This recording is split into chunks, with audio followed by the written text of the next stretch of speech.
Olá, então vamos lá nós em mais uma aula juntos, nesse formato estranho que eu sinto falta de vocês e sinto falta também de poder mostrar os slides ao mesmo tempo, mas a minha limitação tecnológica não permite que eu possa fazer isso. Então vou novamente usar os slides aqui do lado, vou falando para vocês e vocês podem, como vocês vão ter acesso também aos slides da aula, ver essa gravação com os slides à mão, né? Hoje a nossa tarefa juntos, né? A minha tarefa aqui de contar para vocês. De novo fiz uma escolha, como fiz com relação ao Jorge Trindade, que veio nos ajudar no que a gente poderia dizer de uma psicologia do direito, né? A gente pensar nesse encontro, prestamos aí a reflexão teórica e também prática, né, de um profissional que já esteve nas duas áreas, né, no direito, na psicologia, para discutir essa relação conosco. Isso fizemos com o Jorge Trindade. Hoje vou trazer para vocês uma autora que, da mesma forma que o Jorge, é uma autora consistente na sua carreira acadêmica, né? Tem uma formação bastante específica na área de avaliação psicológica e avaliação psicológica aplicada à área forense, ao aspecto do fórum mesmo. Hoje a gente vai tratar da psicologia para o direito, dessa psicologia que é feita para qualificar o exercício profissional dos operadores do direito. A Sônia Ruvinski é uma profissional aqui da região sul, uma gaúcha, que também, como o Jorge, né, Trindade, nós temos uma psicologia jurídica muito forte no Rio Grande do Sul, e essa autora faz toda a sua formação na psicologia forense, né? Ela tem anos de atuação, mais ou menos uns 11 anos no sistema prisional como psicóloga. Depois ela vai trabalhar no fórum mesmo como psicóloga perita, onde ela fica até se aposentar. E hoje o trabalho dela é eminentemente todo, tirando a docência, né? Ela coordena e ministra aulas no Brasil inteiro nessa área de avaliação psicológica aplicada ao campo jurídico, né? E trabalha como perita e como assistente técnica em diversos tipos de casos judicializados. Então, vamos lá para a contribuição da Sônia. Ela vem, vocês vão ver, vão ter além dos slides que são baseados no texto dela, o próprio texto no material de vocês, para vocês poderem consultar. Então vamos começar, ela começa definindo para a gente o que é uma perícia, né? A gente fala como, mas vamos qualificar. Aí ela conta assim que a perícia é um exame científico que vai averiguar situações ou fatos relacionados a coisas e pessoas praticado por especialista na matéria. Lembra que a perícia está ligada a alguém que sabe muito daquela prática, com o objetivo de elucidar situações e fatos controversos. Tem que ser controverso, porque se for simples de entender, o operador do direito, com a sua própria visão de mundo, já vai poder tomar uma decisão, não precisa de uma opinião qualificada, né? A perícia é considerada um meio de prova, realizado por um especialista. Permite incluir nos autos informações técnicas que, não raro, o juiz não desconhece. Obviamente, o juiz não pode conhecer tudo profundamente, né? A perícia depende da requisição formal do juiz. Então, para a gente chamar de perícia, o juiz tem que pedir formalmente. Outros operadores do direito podem requisitar conhecimento técnico para suas decisões, o promotor, o advogado, mas aí não chama perícia, aí tem outro nome, ok? Perícia é o que o juiz formalmente requer. O juiz ele pode solicitar, além da perícia documentada, ele pode solicitar que esse perito esteja no momento da audiência, né, para elucidar algum fato. Além dessa presença durante a audiência, o juiz pode, ao receber o resultado da perícia, achar que é insuficiente e precisar de uma nova perícia. É importante que, como é meio de prova, é peça do processo, uma segunda perícia não altera, não invalida a primeira. A primeira vai constar no processo, continua ali. Vai ser discricionariedade, né? Decisão do juiz se ele o que ele vai considerar da primeira e da segunda perícia, né? Mas ambas continuam no processo.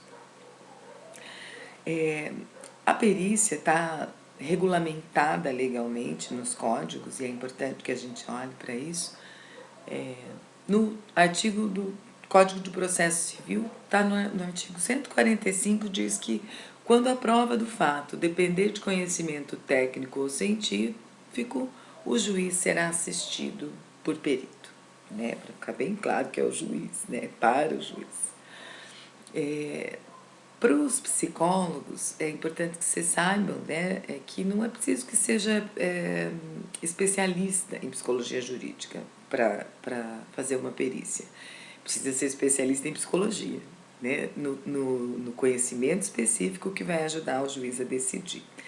O que é exigência é que esse profissional seja regulamentado pelo seu órgão de classe, né, seja inscrito no Conselho de Psicologia. O profissional, a princípio, ele é obrigado a aceitar fazer uma perícia. Por que a princípio?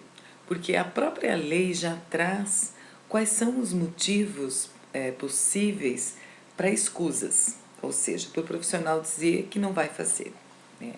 Importante, primeiro motivo para a escusa, falta de conhecimento técnico. Se a perícia fornecer um dado qualificado, se eventualmente esse profissional que foi nomeado pelo juiz não tem conhecimento técnico suficiente, ele pode dizer isso e é um motivo aceito, previsto em lei, para que ele não faça essa avaliação.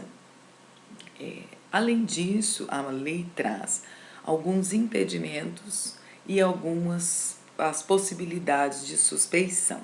O que é o impedimento? O impedimento é quando o profissional alega um motivo para não fazer. E suspeição é quando a parte diz, não, esse psicólogo não dá. Eu peço que seja a suspeição da nomeação desse profissional. Em que casos que eu posso me declarar impedida de fazer uma avaliação?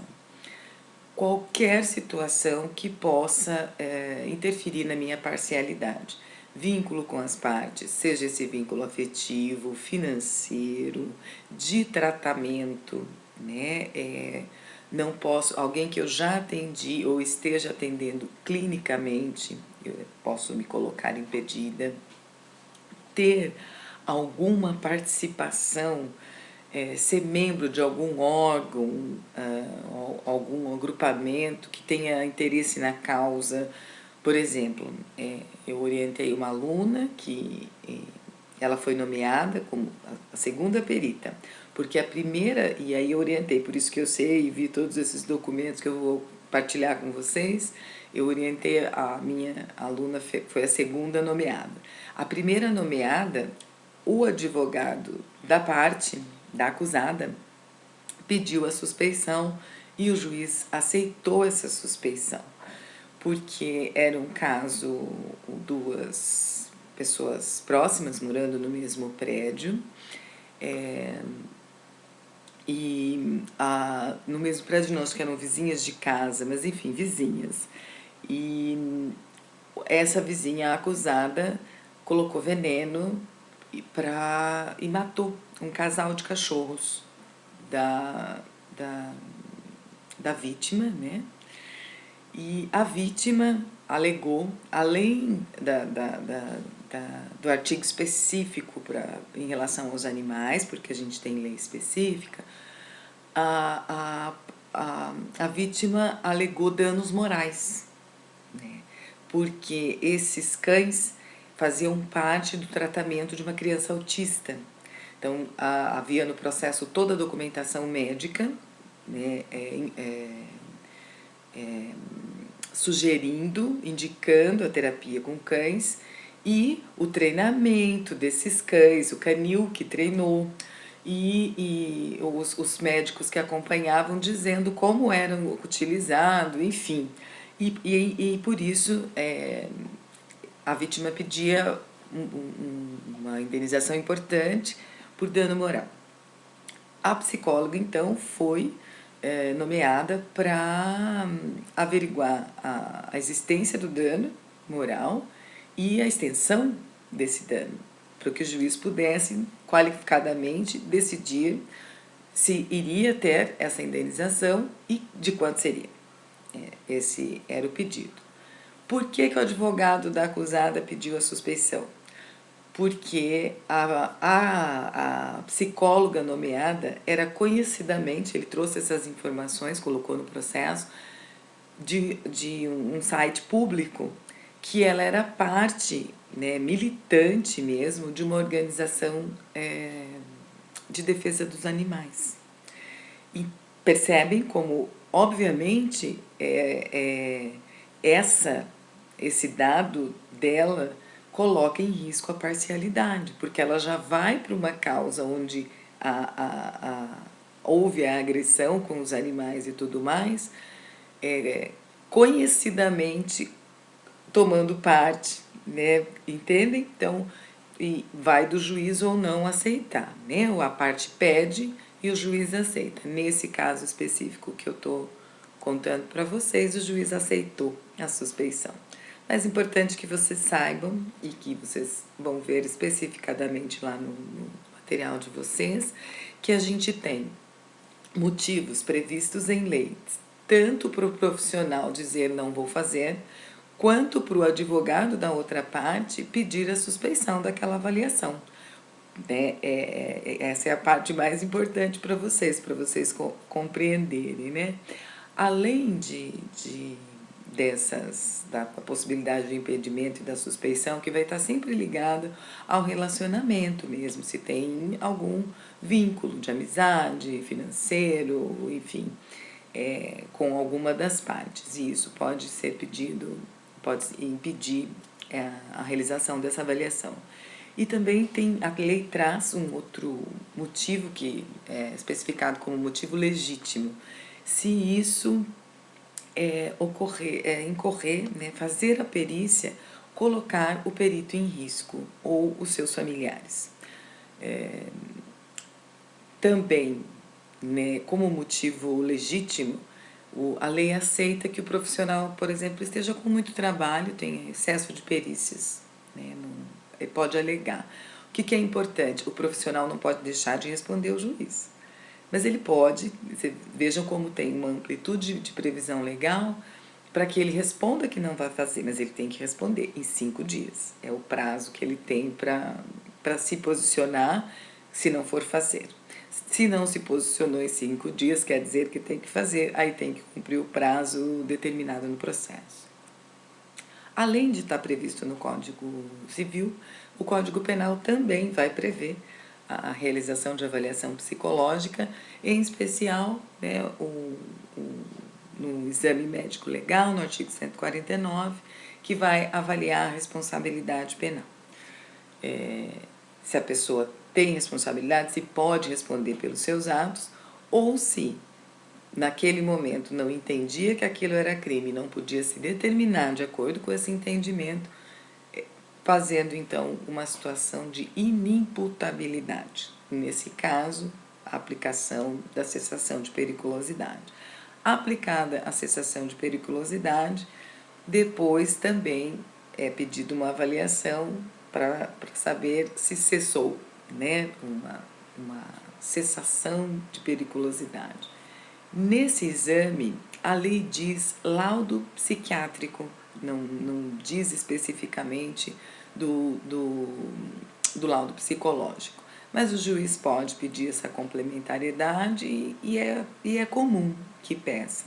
Em alguns casos, não tenho, eu já fiz sozinha, né? E o juiz acatou, porque pela inexistência no momento de psicólogo, desculpa, de algum psiquiatra que pudesse fazer junto, né? Importante, a diferença entre ser um perito e ser um assistente técnico. Vocês vão ver um quadro bem pedagógico, né, comparativo, que assim, o perito, ele é de confiança do juiz e ele é sujeito a impedimento, que como o juiz que confiou nele e nomeou, ele pode dizer, não, juiz, mas eu não posso por isso, isso e isso, ou a parte dizer, não, esse não, por isso, isso e isso, né? O isso, isso e isso, previsto em lei, obviamente, né? O assistente técnico, não, ele é de confiança da parte. Então, ele é contratado pelo advogado, por exemplo, ele é acionado pelo promotor. Então, ele é de confiança da parte e ele aceitou esse pedido. Então, não é sujeito nem a impedimento nem a suspeição, né? Por quê? Ele não é de confiança do juiz. A outra parte não pode dizer, ah, não, esse aí não. Porque ele não tem esse advento de ser de confiança do juiz. Porque se já vai a opinião como confiança do juiz, então tem que se cuidar, e a outra parte pode dizer, não, não, não, não pode entrar aí na confiança do juiz, porque a parcialidade está ameaçada, né? O papel do perito é auxiliar o juiz nas suas decisões.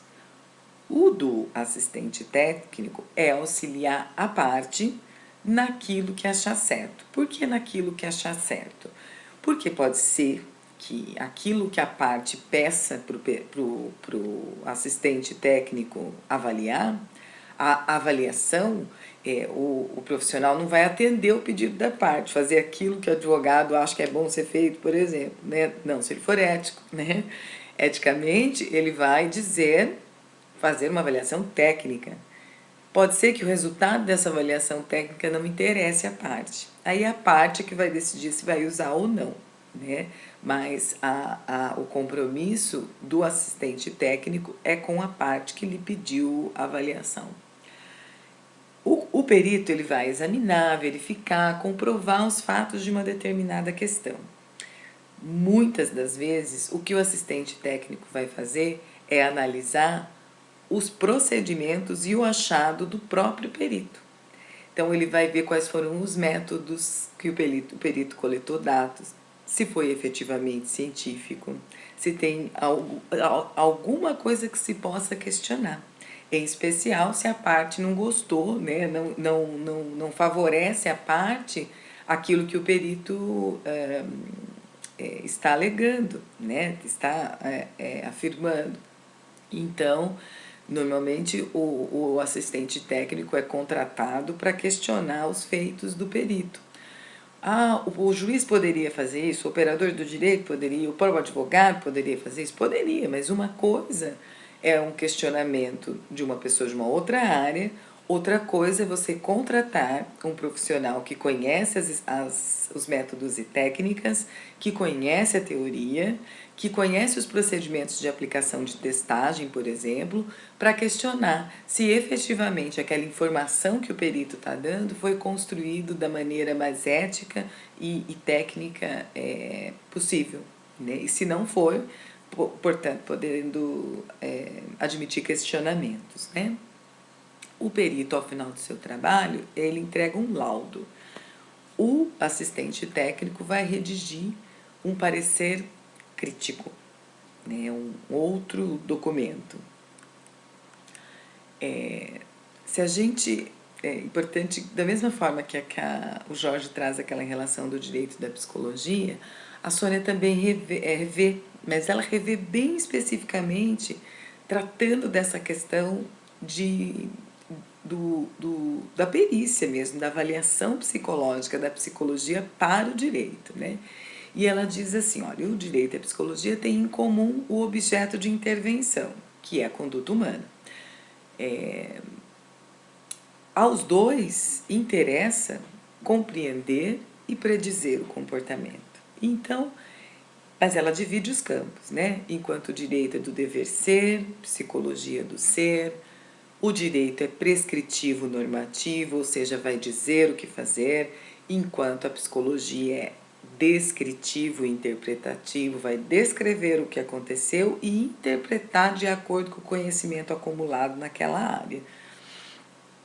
Se o direito visa constituir regularidades e legislar em função de direitos, né? Então, que todos sejam iguais e tomar decisões para garantir direitos àqueles que tenham, né? O objetivo da psicologia vai ser analisar os processos que constituem a condição humana, né? Sendo essa a contribuição para que o direito possa legislar e regulamentar a experiência do viver, a relação de direitos entre as pessoas que estão num determinado acontecimento, num determinado litígio, né? Então, tem uma justa posição, eles se entrelaçam, né? Não dá para entender o mundo das leis sem o recurso dos modelos psicológicos, né? De como é que os comportamentos se estabelecem, assim como a gente não consegue entender o estabelecimento do comportamento, a gente ser quem a gente é, sem pensar na lei e como a lei nos constitui como pessoa, né? A lei propriamente dita, os regramentos cotidianos formam quem a gente é. A forma como a gente responde a eles diz quem nós somos. Então, por isso, estão entrelaçados. Mas a Rovinski vai trazer mais especificamente, além desses argumentos, ela vai marcar as diferenças entre psicologia e direito e que são muito importantes, porque o profissional que faz a avaliação psicológica, e isso é importante para vocês saberem como operadores do direito, uma das coisas mais importantes é que ele não invada, não deixe de fazer o que é da sua competência e não invada a área do direito. Para que eu saiba, é importante que eu saiba qual é a minha função e qual é a função do direito para qualificar o que eu vou fazer. E no direito é importante que saiba para pedir da melhor maneira possível e em recebendo poder questionar, seja em que relação, né, se tenha, o operador do direito tenha com essa avaliação que foi realizada, né? Então, ele vai dizer assim, a primeira diferença é em relação à concepção de homem. Essa concepção de homem é o que vai estabelecer, por exemplo, como eu acho que um homem se constitui, vai interferir na minha decisão se ele tem ou não responsabilidade penal, por exemplo, sobre um fato. E a forma como direito e psicologia entendem isso é muito diferente. O nosso direito entende parte do princípio de um homem com livre-arbítrio, que tem escolha total. Que por ter escolha, ele é livre por natureza, né? Tem as opiniões livres e pode decidir sobre suas ações. Então, assim, se ele, a única forma dele não ser responsabilizado pelas suas ações é se ele tiver alguma patologia. E por isso ele precisa da psicologia para dizer, é inimputável esse aí não funciona, porque todos que funcionam podem responder pelo que fazem. Então, se ele não pode, é porque ele não funciona. Então, qual é a patologia que ele tem? Entendem? E por isso ele busca numa outra área, porque a todos o direito entende como com livre-arbítrio. Na psicologia, não. A psicologia vai entender a formação da subjetividade a partir de determinismos teóricos, né? Sendo rápida, assim, tem dois grandes blocos, um bloco psicanalítico, né, que são a partir da teoria do Freud, que vai explicar a conduta humana a partir da existência de um aparelho psíquico. E vai falar do funcionamento desse aparelho psíquico, mas é que o funcionamento desse aparelho é que vai determinar o jeito da pessoa. Do mesmo jeito que existem os comportamentalistas, que são teóricos do comportamento e que vão então ver na história daquela pessoa quais comportamentos foram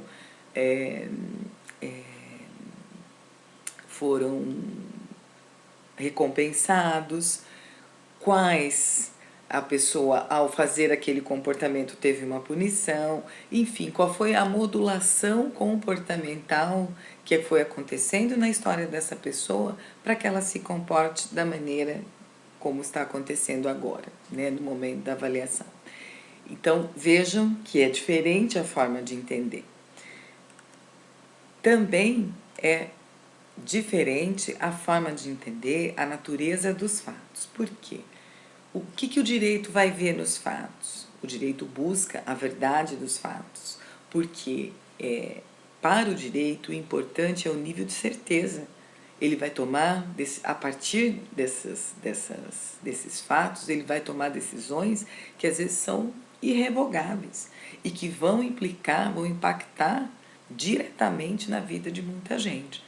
Então, o direito quer ter certeza. A psicologia não busca certeza, busca uma visão técnica do problema, né? Uma visão científica. E pelo dinamismo e pela possibilidade de questionamento, que é o cerne, né, a base da ciência, vai trabalhar com pressupostos da probabilidade e não naquele nível de certeza que é o objetivo do direito. Enquanto que o direito vai para evitar desigualdades, né, que tem o seu objetivo maior de justiça social, né, de equiparação de direitos entre as pessoas, a psicologia não vai pela uniformidade, vai utilizar de uma pluralidade teórica, né, para informar com mais rigor, com mais conhecimento possível.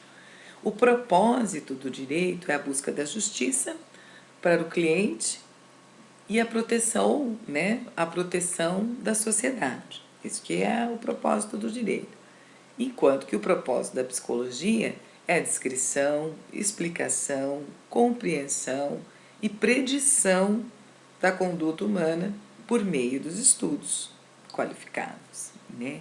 Então, os objetivos são diferentes na causa, né? A abordagem.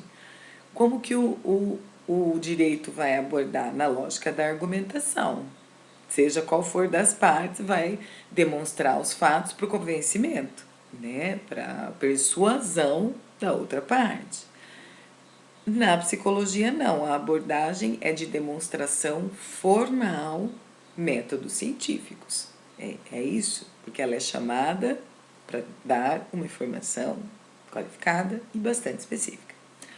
A função social, então, do direito é a prevenção social, proteção da ordem pública, numa abordagem normativa, um tratamento equitativo igual, tratar igual a todos, né? A justiça tem uma faixa, né?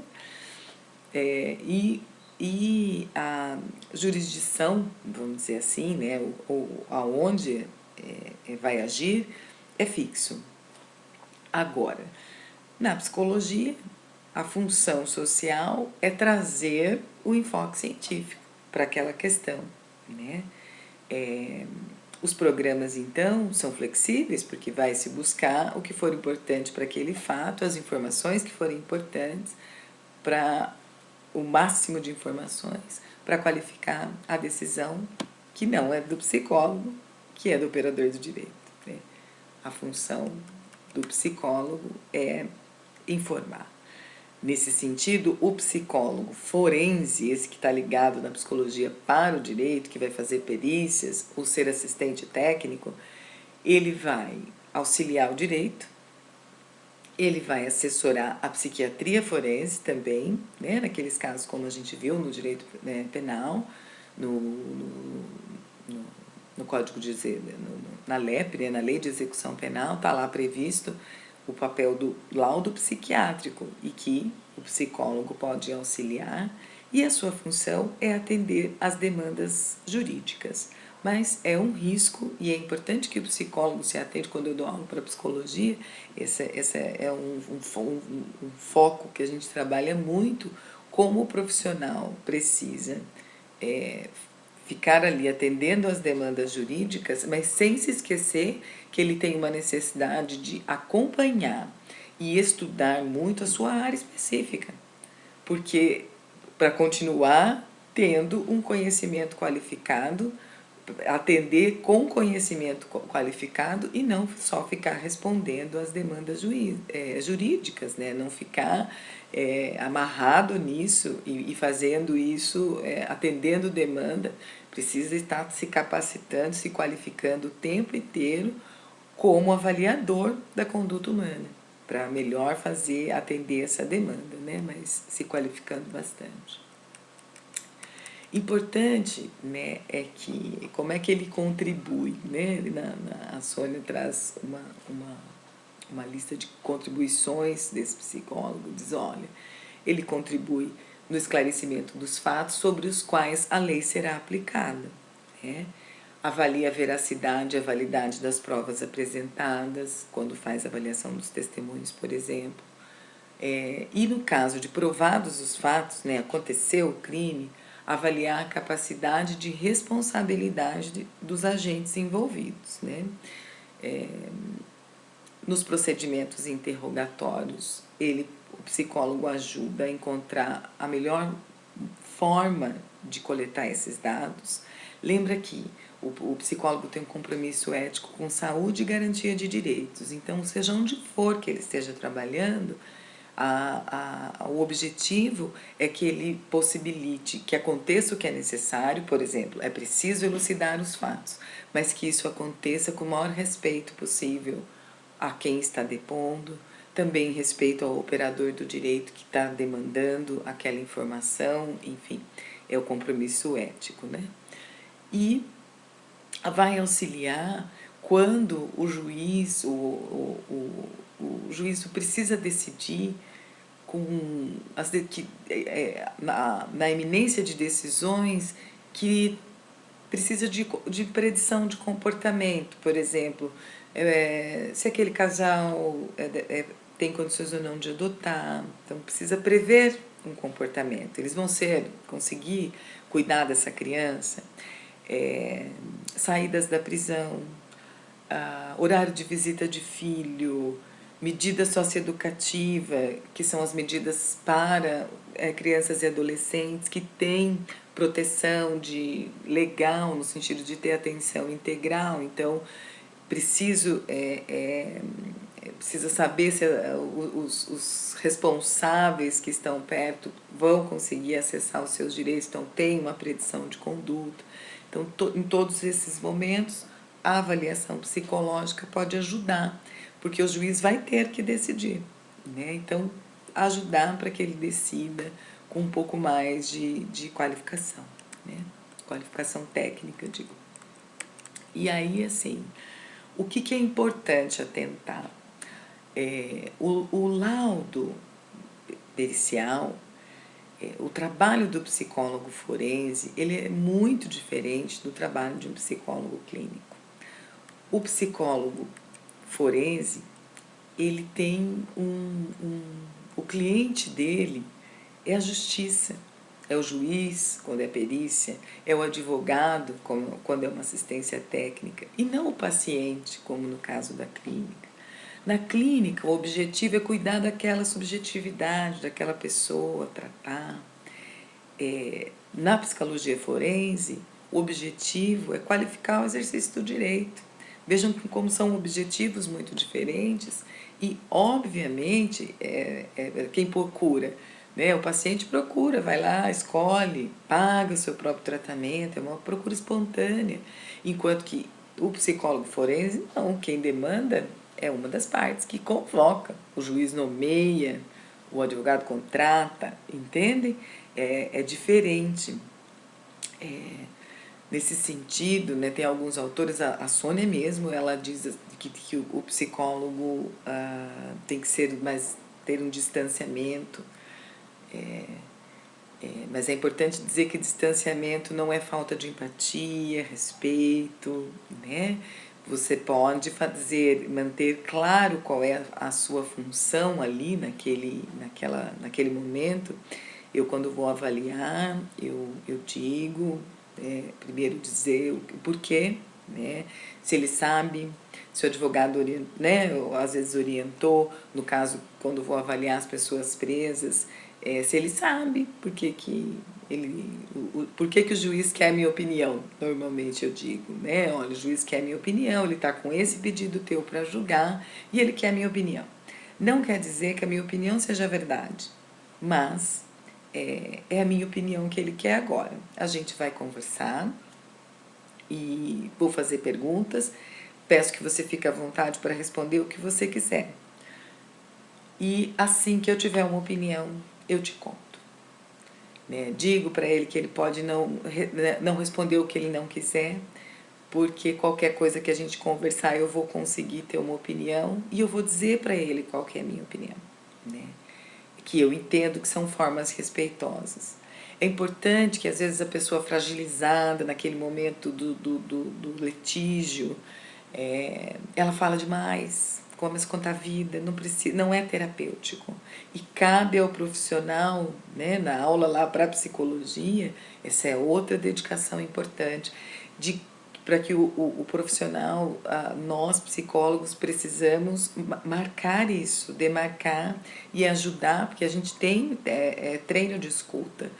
Acontece da pessoa começar a falar, e aí não falar a coisas que se não estão ligadas aos fatos que a gente está averiguando, ter a gentileza de dizer para a pessoa, olha, eu entendo, né, que o momento todo que você está passando está difícil, mas essas informações são importantes para você partilhar num lugar seguro.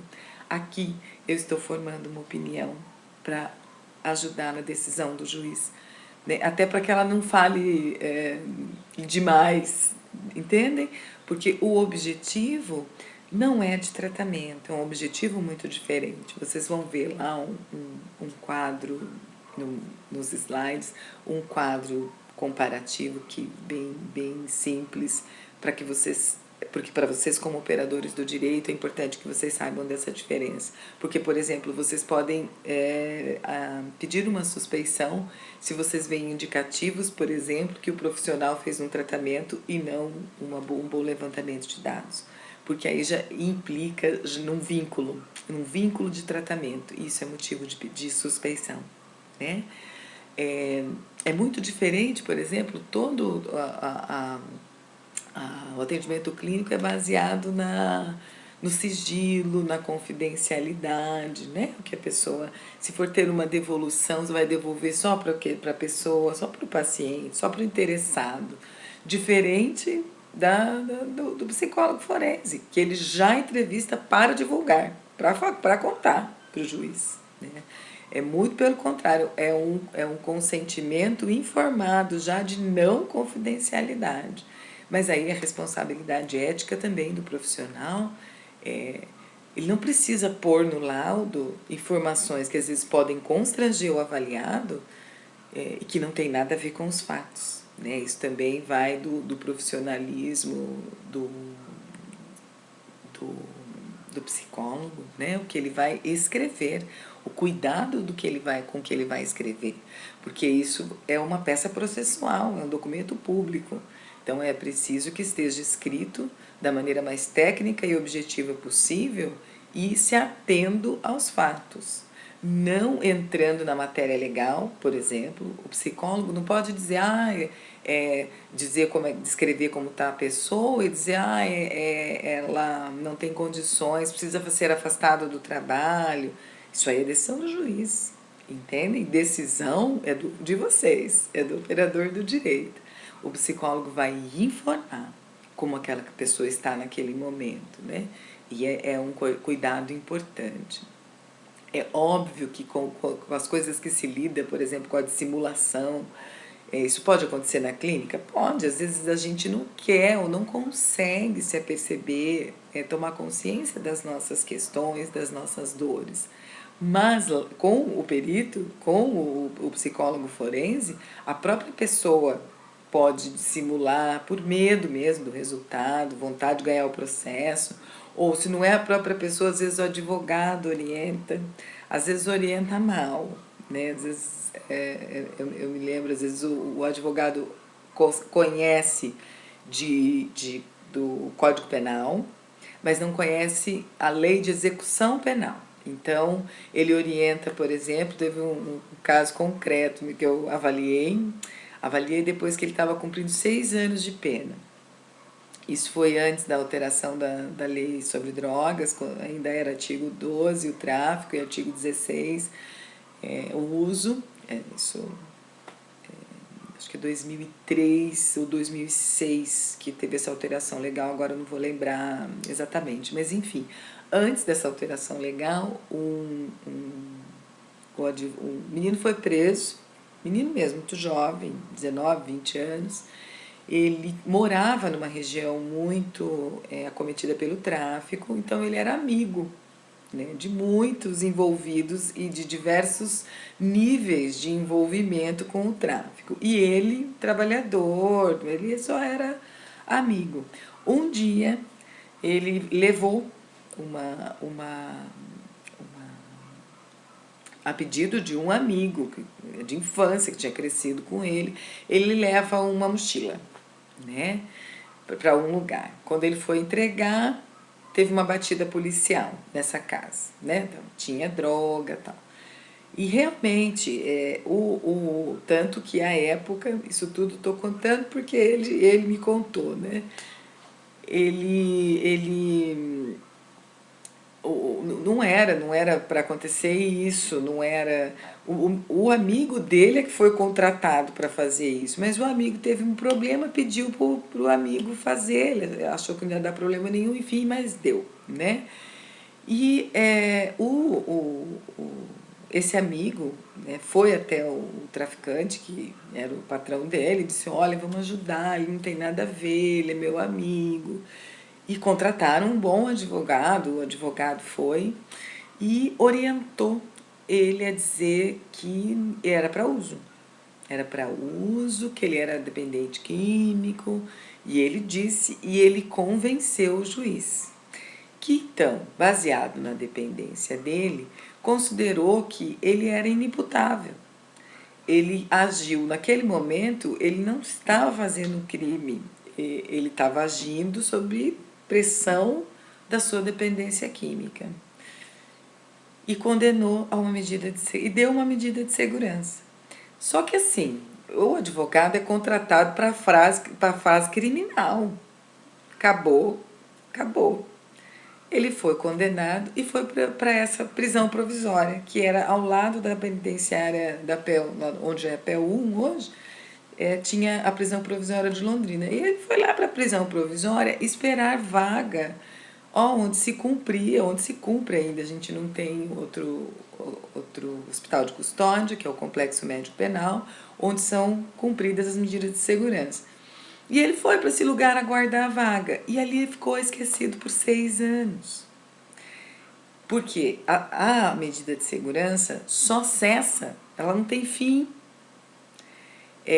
Ela só para quando tem um exame de cessação de periculosidade.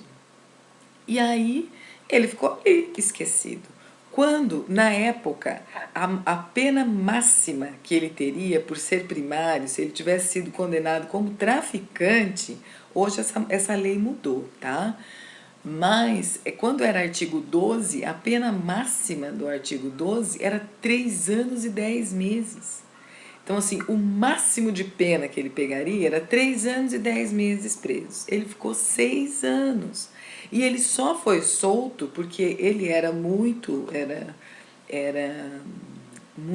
trabalhador, ele limpava, organizava toda a parte administrativa da prisão provisória. Tanto que o dia que eu fui avaliá-lo, ele abriu a porta para mim. Não tinha nenhum policial, ele que abriu a porta. Eu disse, eu vim aqui, eu preciso falar com fulano. Ele me olhou e falou assim, mas quem é você? O que você precisa falar com fulano? Aí agora que eu disse, ele falou, sou eu. Aí eu falei, olha só, né? A época eles chamavam de preso de confiança, né? Ainda em algumas delegacias tem esse preso de confiança que fica solto, que na verdade trabalha ali, né? E ele já estava nessa função trabalhando, né? Há uns 3 anos que ele trabalhava administrativamente ali, né? E aí os policiais falando, gente, mas todo mundo vai embora, só você que não vai embora. Como assim, né? E pediram para o advogado da PEL 1, que era meu colega, pediram para o Melati dar uma olhada do processo dele. A hora que o Melati foi olhar o processo, falou, nossa, mas não vai sair nunca, ele não tem pena. É uma medida de segurança.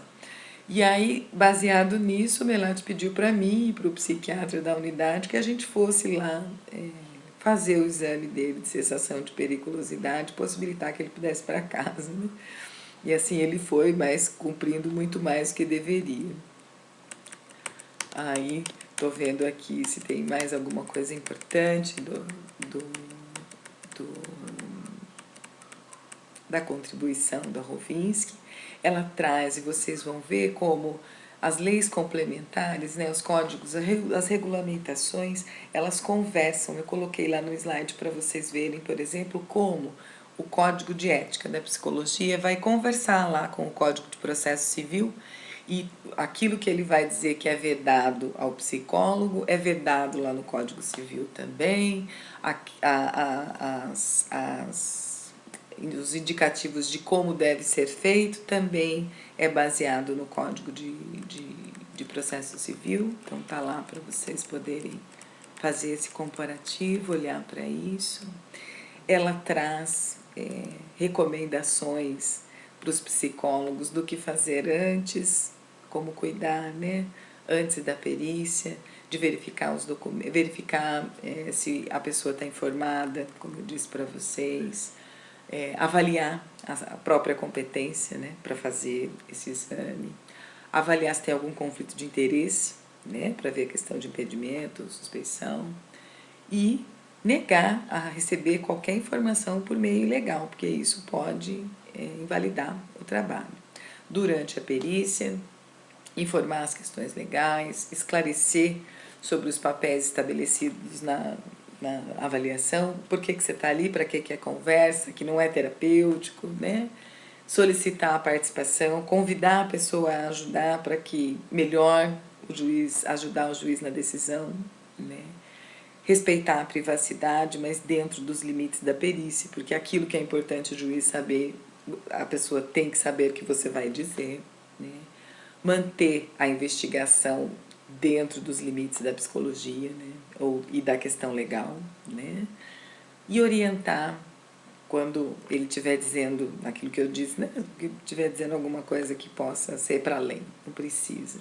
Depois, focar nos dados relevantes para a orientação da questão jurídica, evitar detalhes que possam embaraçar o periciado ou pôr em risco seus direitos, evitar conclusões valorativas que são pertinentes aos agentes jurídicos e não à psicologia, né?